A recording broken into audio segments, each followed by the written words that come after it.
All right. Hey, everybody. Welcome back to the Creative Mentor Podcast with me, Lauren, your creative mentor.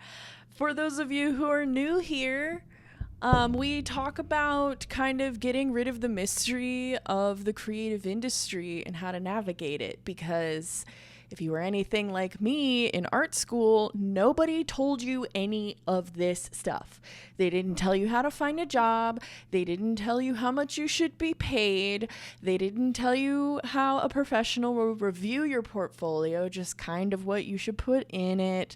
They didn't tell you how to think about getting into the industry and why you might want to do that, or how to balance your creativity with being a lucrative worker in your capitalistic society. And so today, we're going to dive into another, lesson where I tell you all of the shit someone should have told you.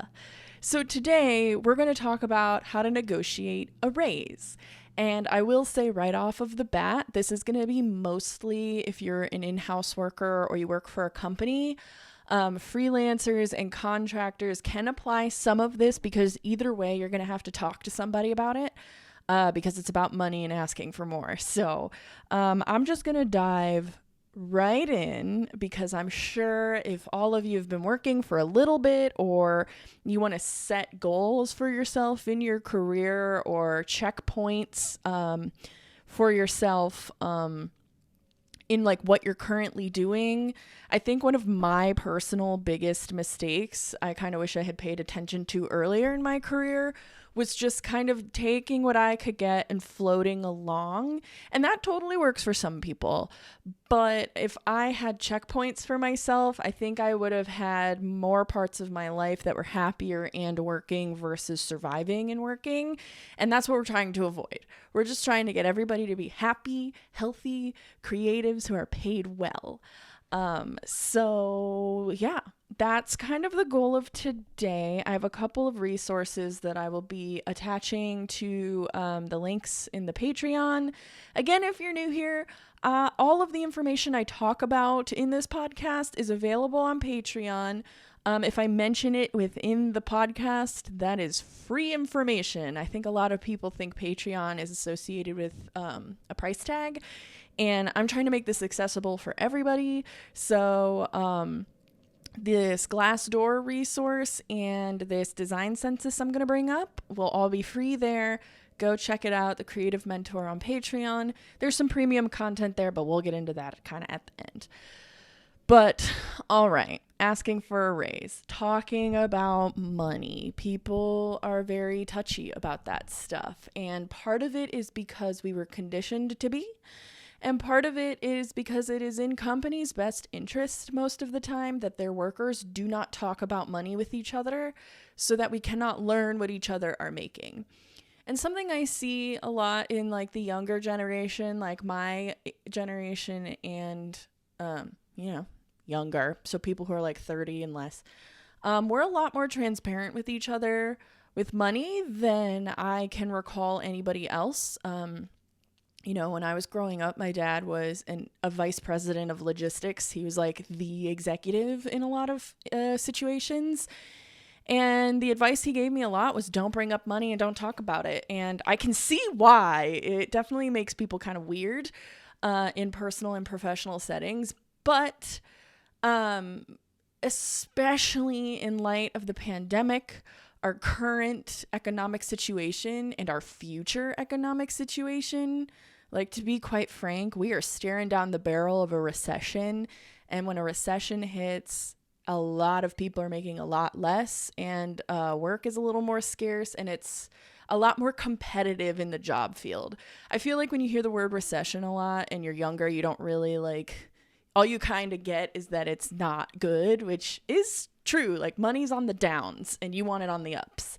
And so I think that makes people very nervous, and especially when it comes to asking for a raise, they get weird and nervous about it. So let me kind of walk you through how to think about it and what to do. So when you're asking for a raise, the biggest starting point is to know your worth. And we talked a little bit about that when we were talking about the salary guides earlier in the month. And that resource is definitely helpful to be your barometer. And remember, where you live also dictates what that base salary number equates to. And your goal is to get as close to those numbers as possible if you're already farther away from them. So you need to know your worth, and you can investigate that a few ways on top of the salary guide. Because to be quite honest, the salary guide is the ideal. That's not always going to be the case. Depending on a lot of things within the company that you work for, the kind of work that you do for that company, and where that company's business lies, that's actually going to determine the pool of money available to everybody. And it may not be industry standard, and it is up to you to decide if that's okay with you, because some people are totally fine with that, and some people are like, that's not good enough. So I will say that you do have to curb your expectation based on the facts of the environment around you. So that's where like Glassdoor research is helpful, because people who work at those companies are giving that information out. Glassdoor is just kind of like the Yelp of working for a company, not as a customer, but as a worker. If you don't know what that is, so check out Glassdoor. It's a pretty good resource.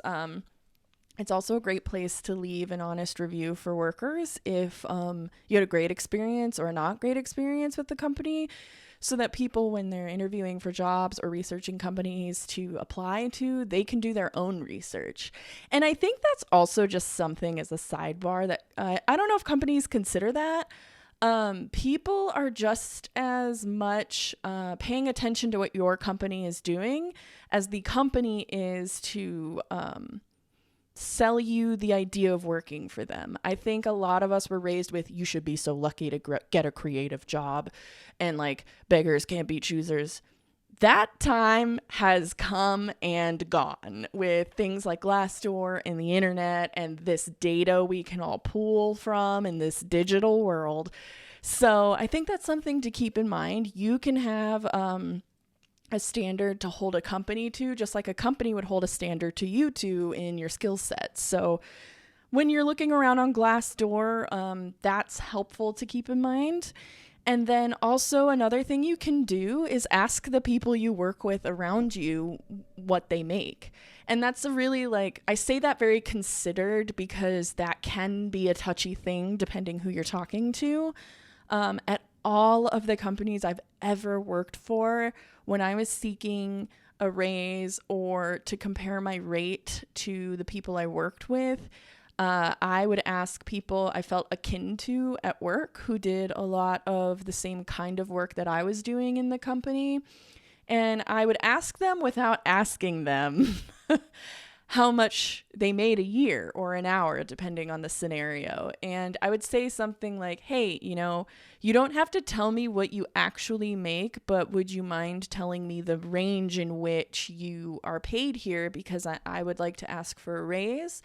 And it's very important to me that we get paid for equally for the work. So I was just curious if you would mind like letting me know, like, if you've ever broached that subject here, or, what your range is.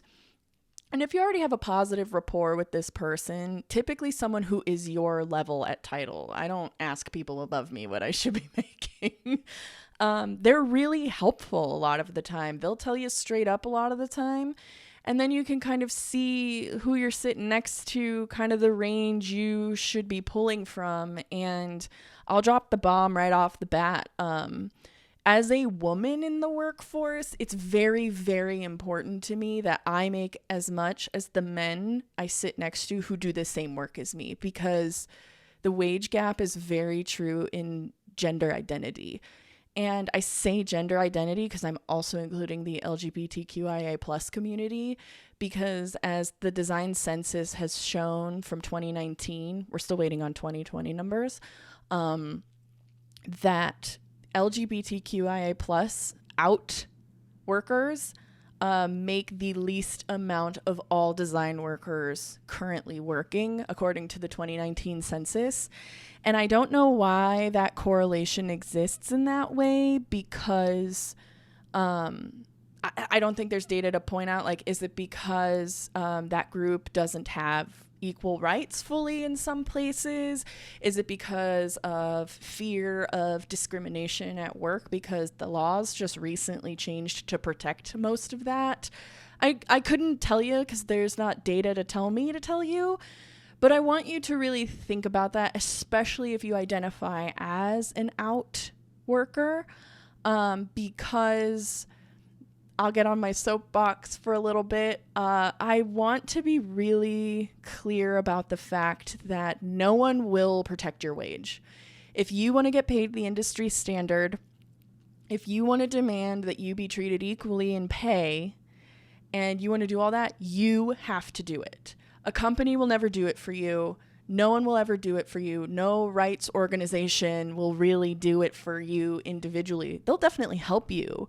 But everything you hear about wage, equal pay, fairness, all that stuff is on the burden of the worker to do. And I just want to really drive that home. If you're pissed off that women make less than men, you have to be the person to pave the way to close the gap.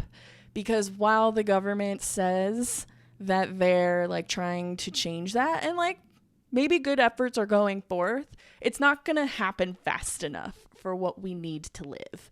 And livable wages are a big hot topic these days. And I just want you to keep that in mind. No one is going to do this for you. And people do not get paid more unless they ask to be.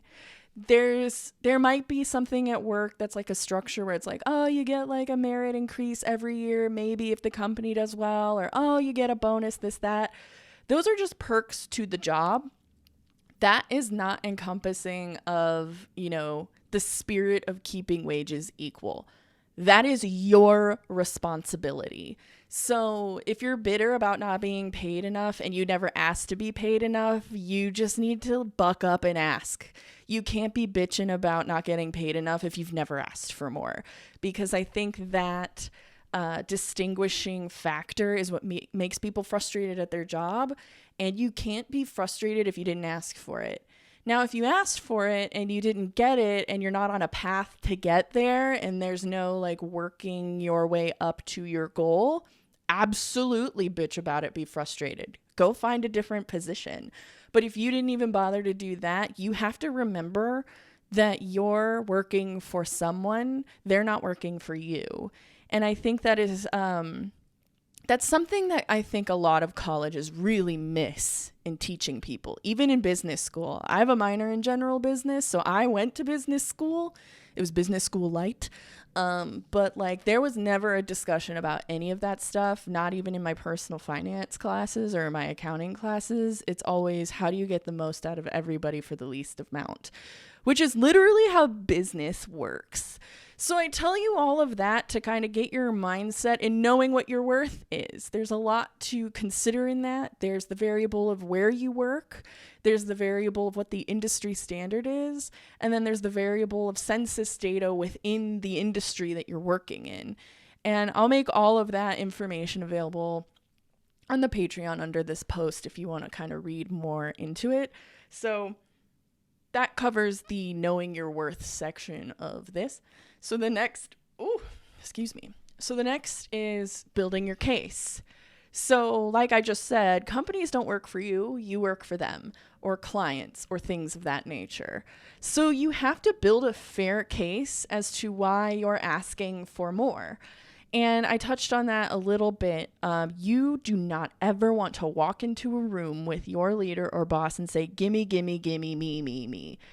That's not how a company views teamwork.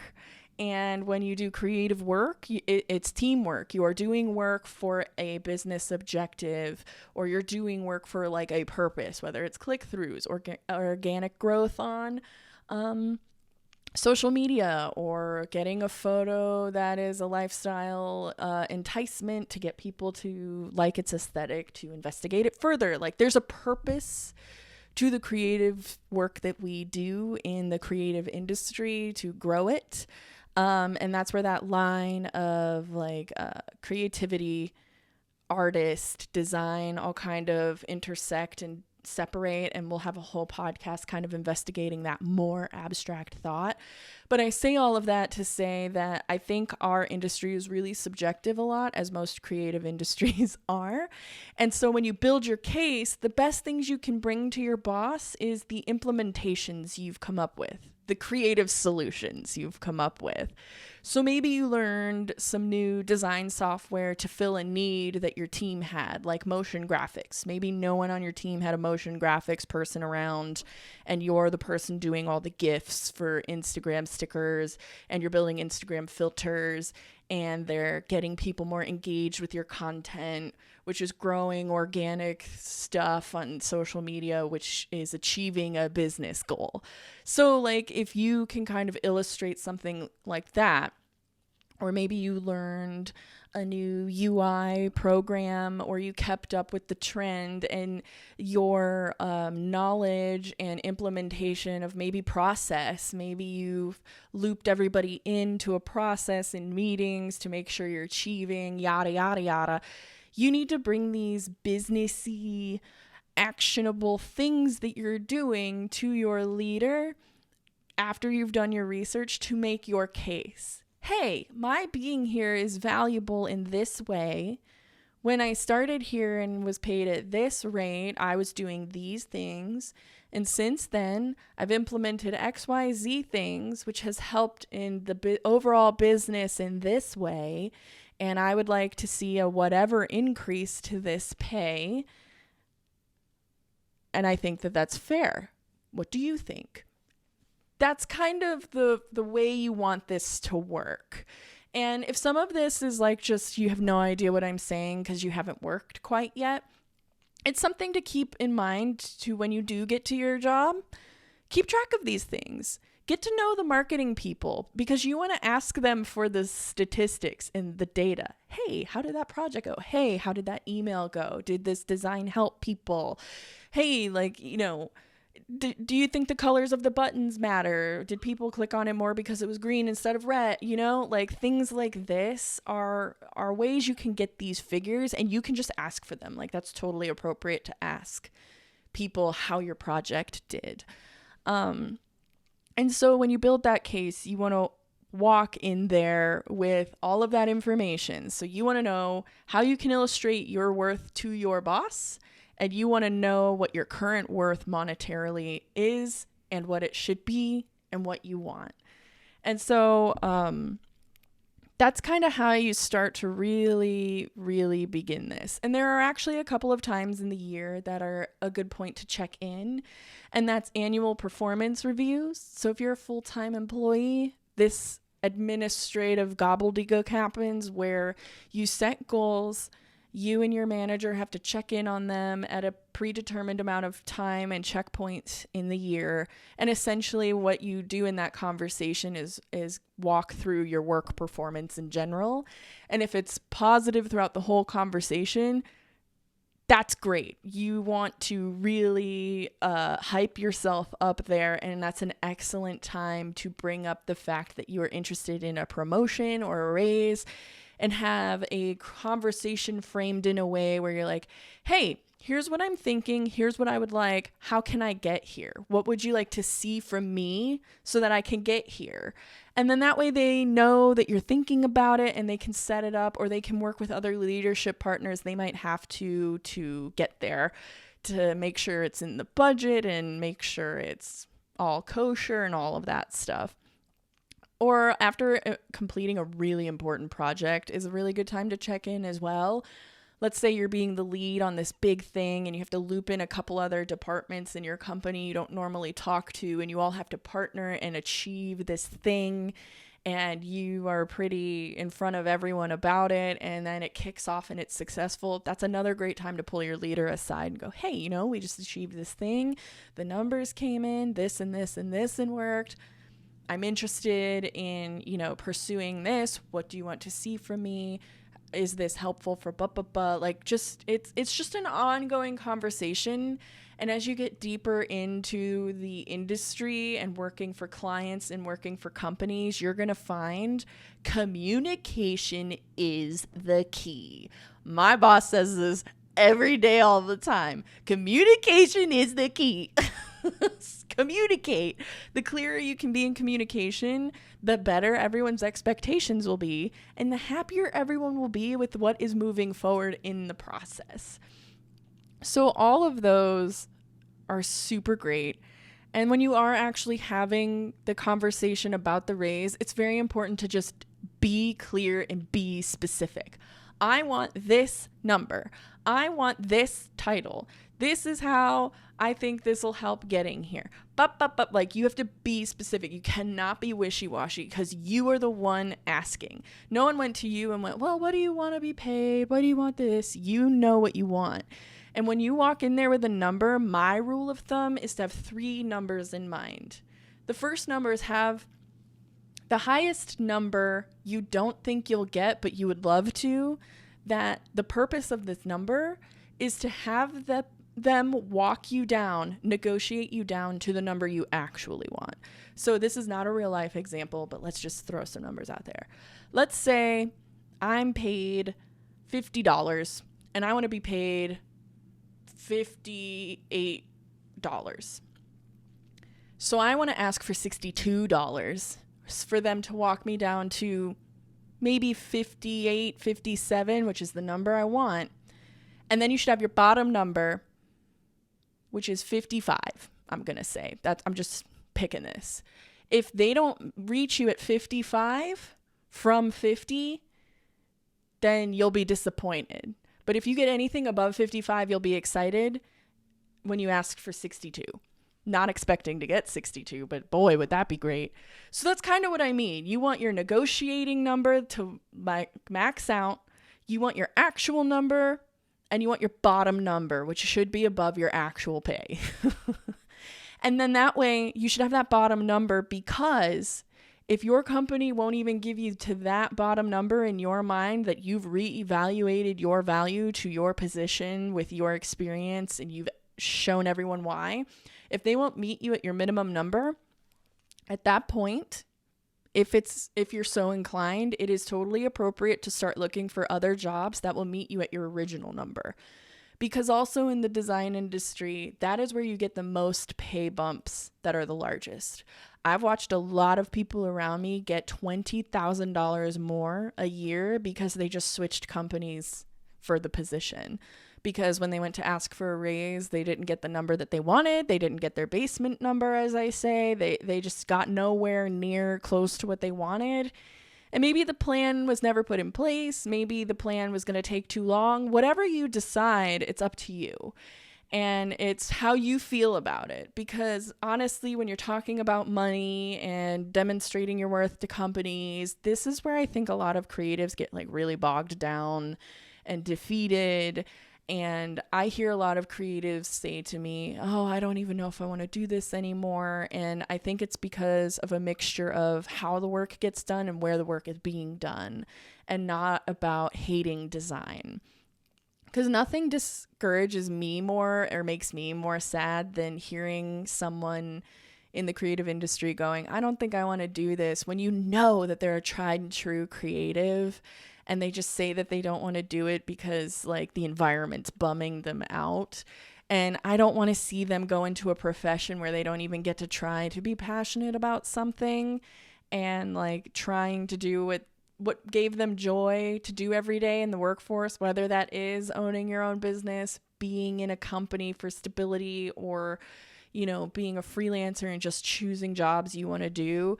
It sucks when you hear creatives just like burn out and get bummed out and they're just like eating shit all the time. They're not paid a wage that makes their life reasonable to live. They're not living where they like to live. They're not doing the kind of work that sparks interest in them every day. And I think it's because of these kinds of conversations and the availability of the resources for these things. And so that's why I think it's super important to try to get involved in the job that you're doing a little outside of the creativity part of it.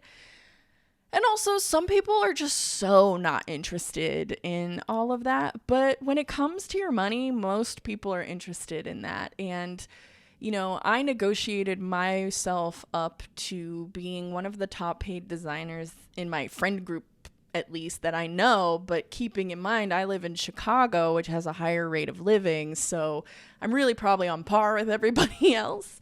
But like, you need to take an interest in this, and you need to take some courage to get going on asking for a raise, because I think if you've worked anywhere for a year or longer and you haven't seen one, you should be having that discussion. And again, you don't get raises unless you ask for them. And so when you go in and ask for that, I know it can be like super scary, but like just remember, if they say no, that's literally the worst that can happen. You're still going to get your paycheck. You're still going to have your job. You're still going to work with these people.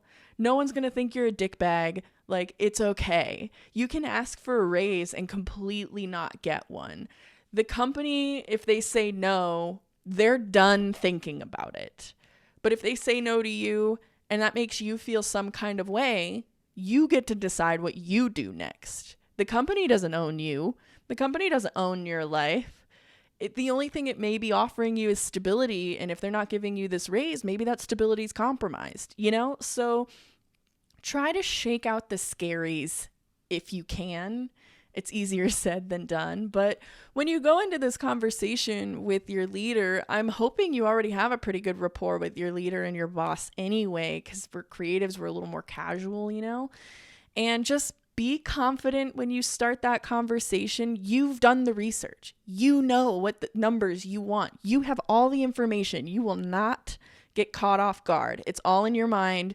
You've written it down. You've talked to people. You've gathered your case. Like, you're ready. And so be confident. Express gratitude. You're not being selfish. You're not going gimme, gimme, gimme. You're really just bridging a gap. You're trying to meet in the middle, and you're checking in on what you're doing at work and how you're doing at work. And you're going to be expressing enthusiasm about it.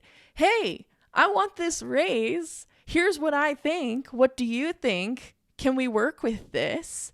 If it's a flat no, if it's there's no time or money in the budget for this, you can always go, okay, well, I would be like really excited to find a way to get here. Can we come up with a plan to get here and maybe revisit this conversation later after we've achieved some things in the plan we come up with? That shows you're excited. You're engaged in your job. Creative leaders, business leaders, they love that stuff. They love when people are engaged in their job, because also they're not like dumb. They're regular people. They know people work for money, So, it's a mixture of company culture and money and what the business can swing. And, if you've done all your research and you can have this very human conversation about it, but be a professional and be confident and not be wishy-washy, not be walked all over, you should be in a really good spot to have this discussion and get what you want. And honestly, a lot of people are super scared to do that because I think they just can't get past the fact, like, well, what if they say no? What if they say no? Again, you still have your job. So those are kind of the big main ways you can kind of expect that to go. When a negotiation happens, just to kind of give you a clue in, when you ask your boss for a raise, they have to go to HR to figure that out. And HR looks at like the budget and and there's like approved amounts, which is also why if you just ask for some money, there's usually some floating around for these things. And it's why I would be shocked if more often than not you were told no.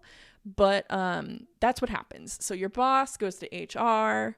HR comes back to your boss, and all of these things are written down. You should have to sign a new letter of like what you're paid every year and blah, blah, blah. It's a very like administrative process, but that's what you can expect.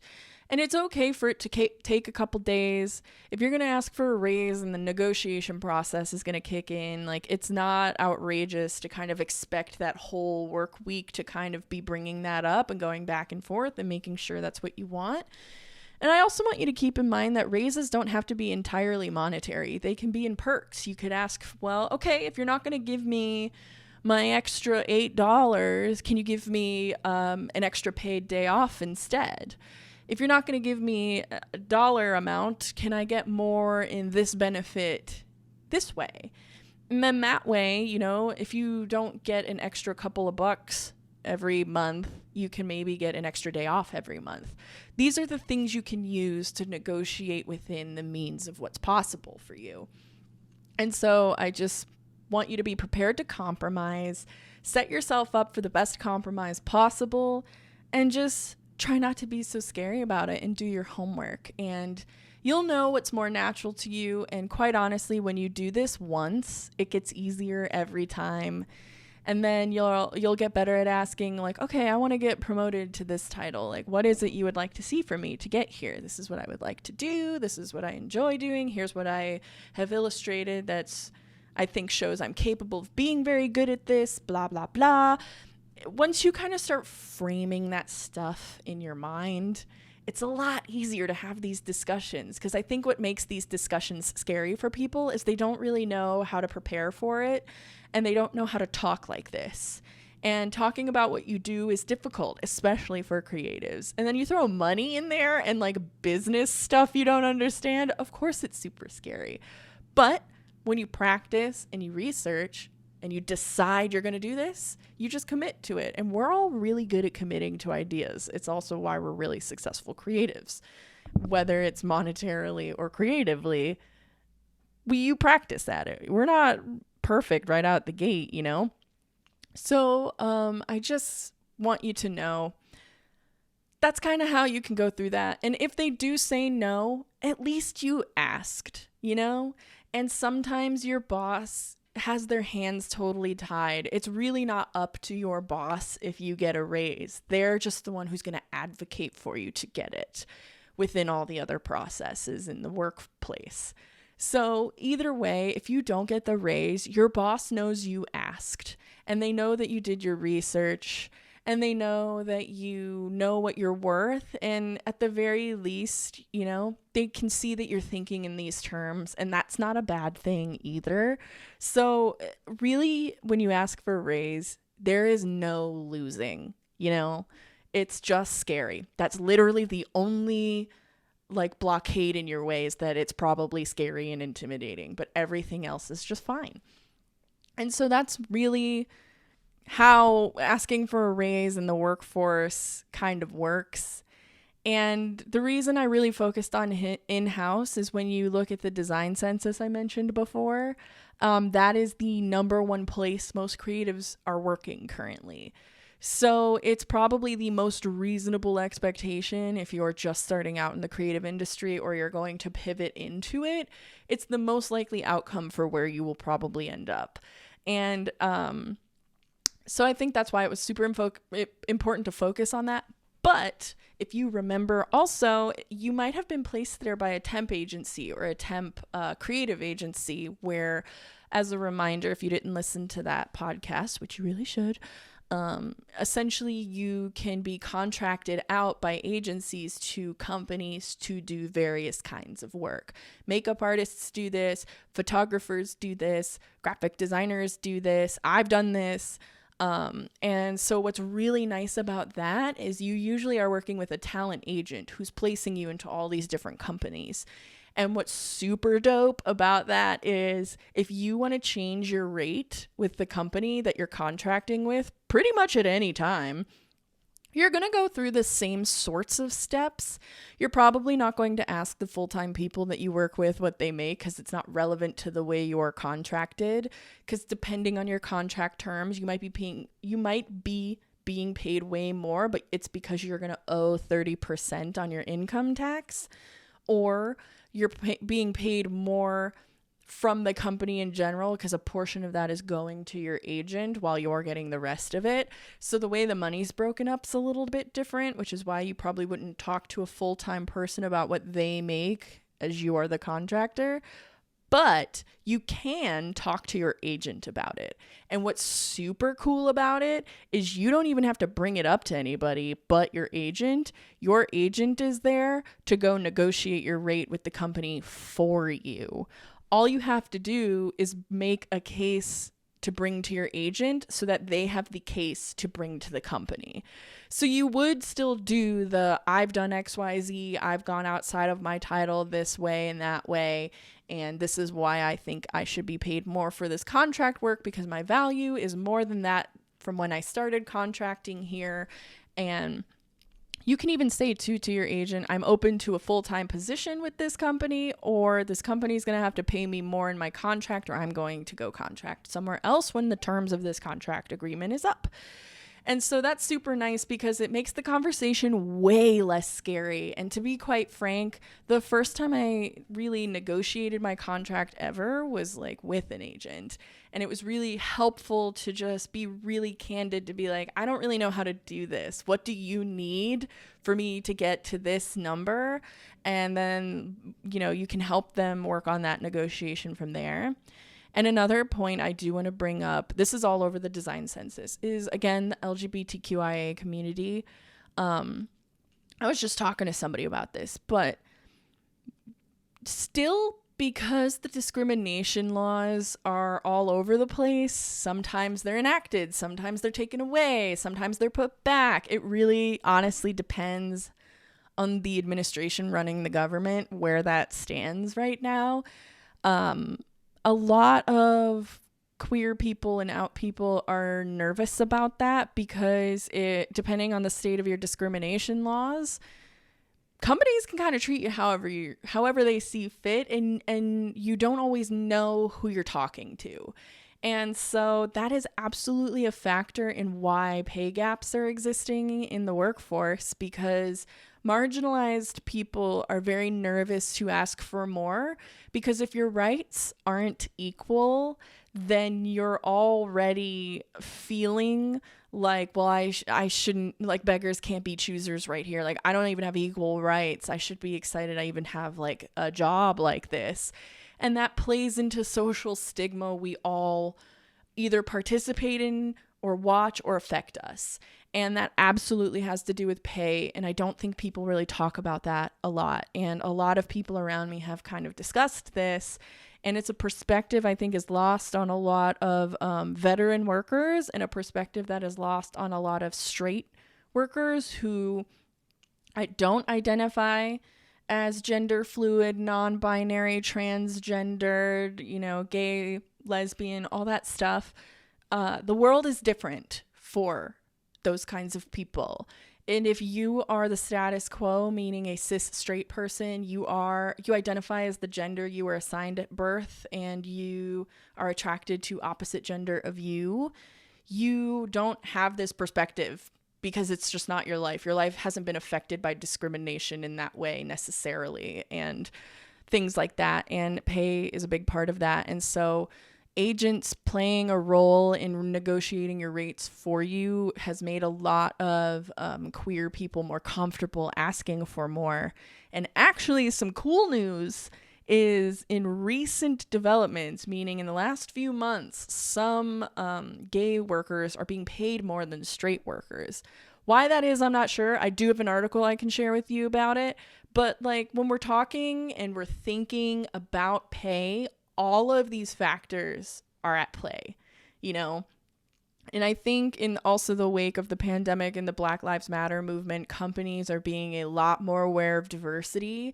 Some of them I think are performing, but I think a lot of them are genuinely trying, and because they've never had to figure this out, and like harassment laws in general haven't existed for more than 30 years, just for some perspective. Like, women in the 80s, if their bosses that were men harassed them, or earlier, like, nothing would be done. And so I'm not saying that that's what's happening now, but I am saying these changes are really fast comparatively. And you have a huge range of people in the workforce. You have people who are 50 and 60, and you have people who are like 30 and 40. And, you have these ranges of people who've lived in completely different working environments, and everybody's perspective is different because times change really fast, and times changing affect accessibility for people to money, and to the ability to talk about money, and for the ability to learn about money.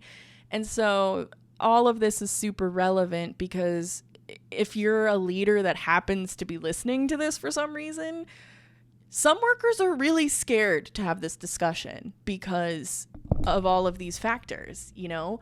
And if we're all going to really have the inclusivity talk, we all need to be aware of what federal discrimination laws are actually saying, when they're changing, what people in the place that you live are saying about people like that, because it absolutely affects people's accessibility to livable wages.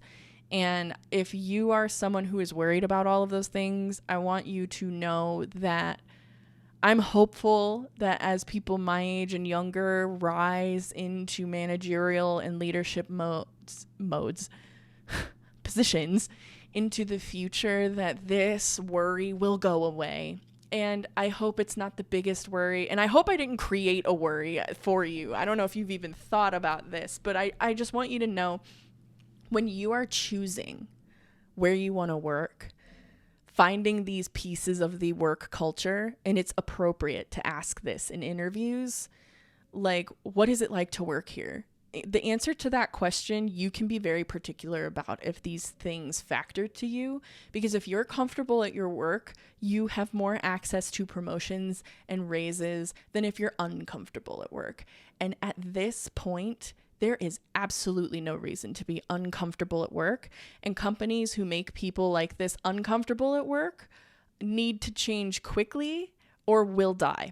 I'm just going to say it. They will die. If you don't flip with the social justice movement right now, you are being old and stubborn, and that's unfortunate, because as workers, we don't need to be thankful anymore that we just have a job. And I know that's a pretty bold thing to say when we are at the highest unemployment rate right now. We're staring down the barrel of a recession.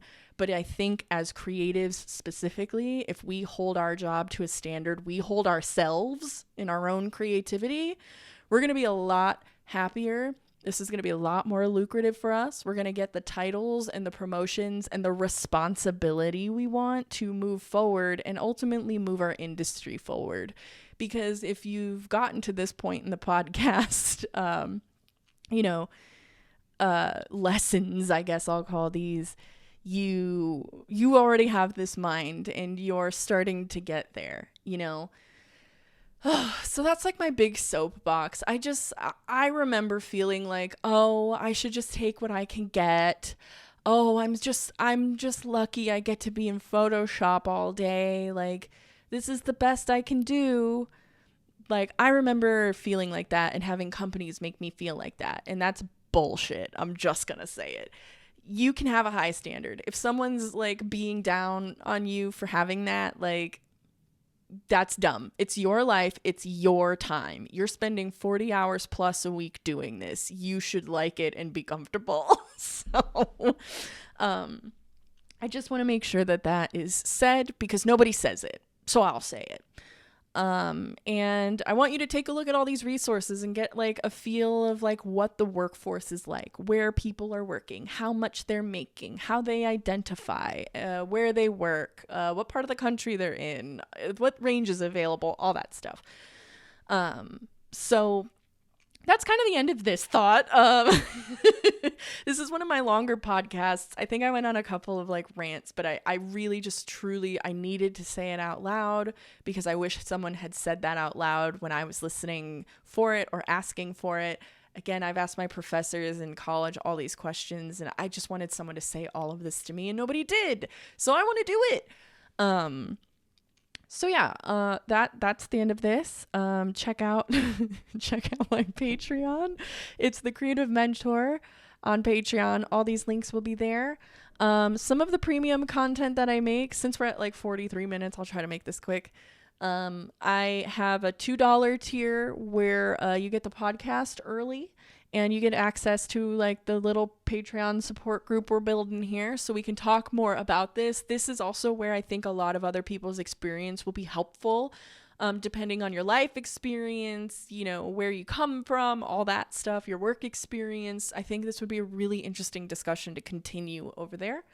And then I have a $7 tier where if you don't want to keep repeating my podcasts over and over to re-find information, I make these little monthly workbooks for you as a PDF, and at the end of every month I release them. This is also a big reason why my months are themed. So the like chapter of the PDF comes out, and hopefully as you kind of continue along through the duration of this program, you kind of have like a whole book at the end, if this is helpful to you. It just reiterates everything so that you don't have to keep going back to pluck out the research. I just put it in one place for you as a digital download. And then I have a $12 tier, which is like kind of a sticker club thing. It's all the other perks, but if you like the work that I also do personally, because I am a creative, I do make things, I'll send them to you every month, and it can be a fun like pen pal thing.